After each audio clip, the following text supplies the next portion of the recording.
Mais c'est quoi ce match? C'est quoi ce match? C'est quoi ce championnat? Il n'y a que la Première Ligue pour te proposer du spectacle, de l'intensité, et des scénarios aussi inimaginaires que celui qu'on a vécu ce soir avec Chelsea, Manchester United. On va débriefer ce match rapidement parce que je ne vais pas entrer tactiquement dans ce qui s'est passé dans le match, mais je suis venu faire cette vidéo parce que je dois la faire parce que on a vécu un match légendaire. Il restera dans les, comme il y a quelques jours, il y a eu le Liverpool United en Cup en coupe, pas en cup, c'est pas en coupe de la Ligue, mais c'est en coupe d'Angleterre avec le Qatar. Et ce soir, on a vu autre chose. Figurez-vous que à la 97e minute, c'est-à-dire qu'il y a 8 minutes de temps additionnel, Manchester menait par 3-2 et a géré les 7 minutes parmi les 8 d'une manière assez bonne, avec une sortie de balle, avec une intensité. Ils ont joué à la baballe, ils ont fait sortir Chelsea du match.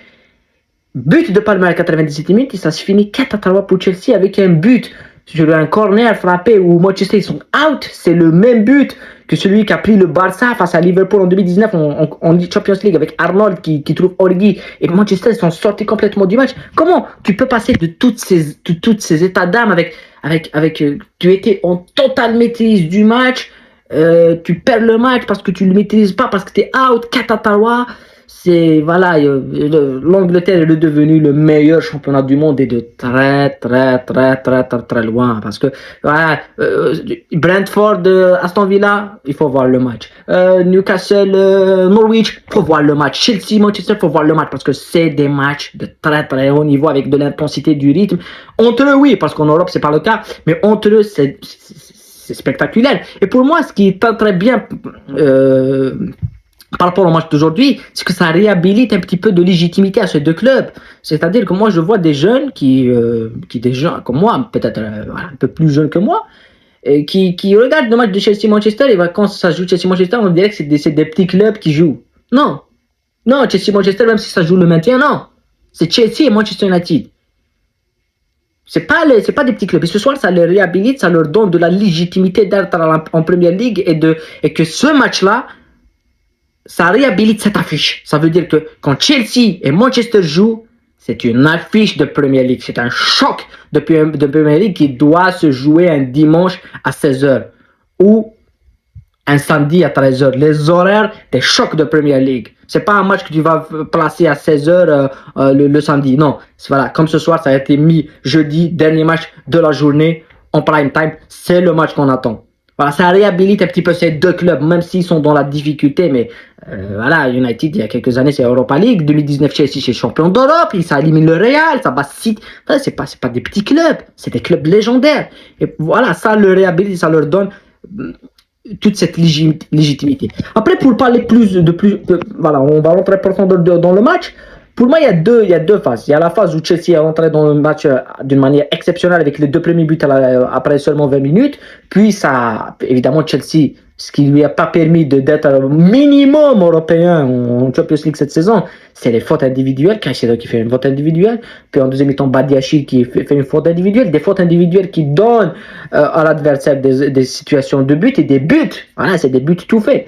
Et Manchester, pour une fois, je ne sais pas si c'est pour la première fois, mais pour une fois, où on a dans le même match Anthony et Garnacho qui font un super match. Ils sont vraiment dans un niveau, voilà, ce soir c'était stratosphérique, surtout d'Anthony, il a fait un très bon match. Et Garnacho, ils ont renversé le match. Chelsea, évidemment, avec ses fautes individuelles, comme d'habitude toute cette saison, perd le fil du match. Au fur et à mesure que le match avance, il perd tout doucement le fil. Et United, après le troisième but de Garnacho, ça s'installe. Chelsea n'a pas réagi d'une manière assez conséquente. Puis on a les 10 dernières minutes où on sentait quelque chose avec la rentrée de Sterling. Mais voilà, ça. C'est pas ça, même si Chelsea a essayé et a cru. Jusqu'à ce que Dalot commet cette faute et donne un penalty pour Palmer voilà, et après voilà tout ce scénario fou et le quatrième but et le triplé de Palmer. Il faut qu'on en dise quelque chose.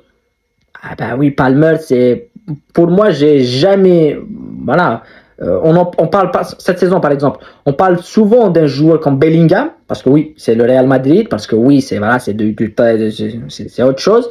Il joue dans une équipe dominatrice. Et on dit que c'est comment il s'est adapté, comment il arrive. Et Palmer, c'est 16 buts en première ligue.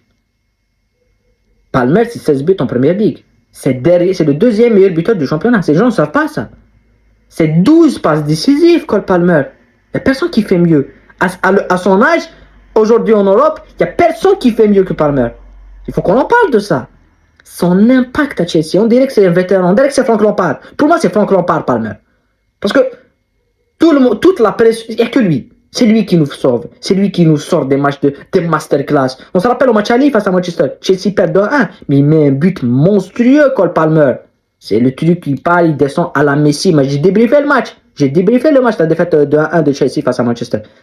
Mais il n'y a qu'à voir ses statistiques au péno. 12 pénaltys tirés, 12 pénaltys réussis. Et ce soir, c'est 2 contre-pieds marqués facilement. Il a égalisé à la dernière minute face à City sur le péno facilement. Il a mis un pénalty face à Arsenal facilement. Pour moi, ce joueur-là, c'est l'avenir de Chelsea. Et c'est l'avenir du football mondial. Parce que c'est quelqu'un qui... Je ne sais pas. Si, imaginons, Palmer joue dans une équipe encore plus dominatrice, imaginez-vous ce qu'il peut faire. Imaginez-vous ce qu'il peut faire. Triplé. Et quel triplé. C'est-à-dire que le dernier but, pour moi, c'est 2 buts. Carwell, pas que les pénaux, et pas que ce but-là, mais dans le jeu, c'est un joueur très très dominateur dans le jeu, créatif, avec des passes, chercher l'intervalle, techniquement il est propre, l'élimination, dribble, mais ça fait plaisir de voir ce genre de joueur. On met en valeur beaucoup de jeunes joueurs comme Odegaard d'Arsenal, on a cité maintenant Bellingham, on peut citer beaucoup d'autres. Hein. Voilà, à Manchester, il y a Garnacho et tout. Mais c'est pas comme Palmer pour moi. Palmer, oui, Palmer, c'est pas du niveau, on peut pas dire Bellingham et tout, mais il est encore. Il arrive. Pourquoi moi je ne le mets pas dans ces joueurs-là, avec ces joueurs-là pour moi, sa force de Palmer, c'est qu'il arrive dans une équipe qui marche pas. Bellingham, il arrive dans une équipe qui c'est le Real Madrid. Hein. Ah, il y a Vinicius, c'est Madrid, tu vois. T'arrives pas dans une équipe de district. T'arrives à Madrid. Donc Bellingham, on le laisse à côté. Mais t'as d'autres joueurs. Odegaard, il arrive à Arsenal, où il a souffert, mais il n'a pas les statistiques de Palmer. C'est pas le cas avec d'autres joueurs. Palmer, il arrive dans une équipe qui fonctionne. Cette saison, on retire Palmer. Chelsea est relégable. Hein? Ah ben oui. Face à Burnley, il met doublé.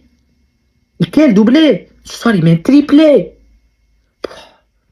Parce qu'on encense des joueurs. Il faut encenser Palmer. Il faut parler de ce joueur. Parce que ce qu'il est en train de faire, ce n'est pas normal. Il reste 8 matchs. Il peut finir sa première saison à Chelsea à 30 buts. On ne se rend pas compte. Et on enlève les buts. 12 passes décisives.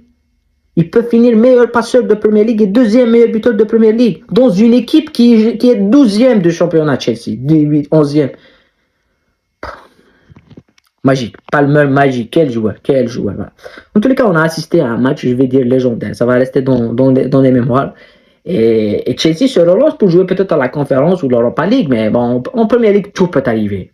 Prochain match qu'on va débriefer, c'est Manchester Liverpool, la course au titre. Je vais faire une vidéo spéciale sur la course au titre parce que les 8 matchs qui restent pour toutes les équipes, on va parler de, pour moi, qui sera champion de Premier League.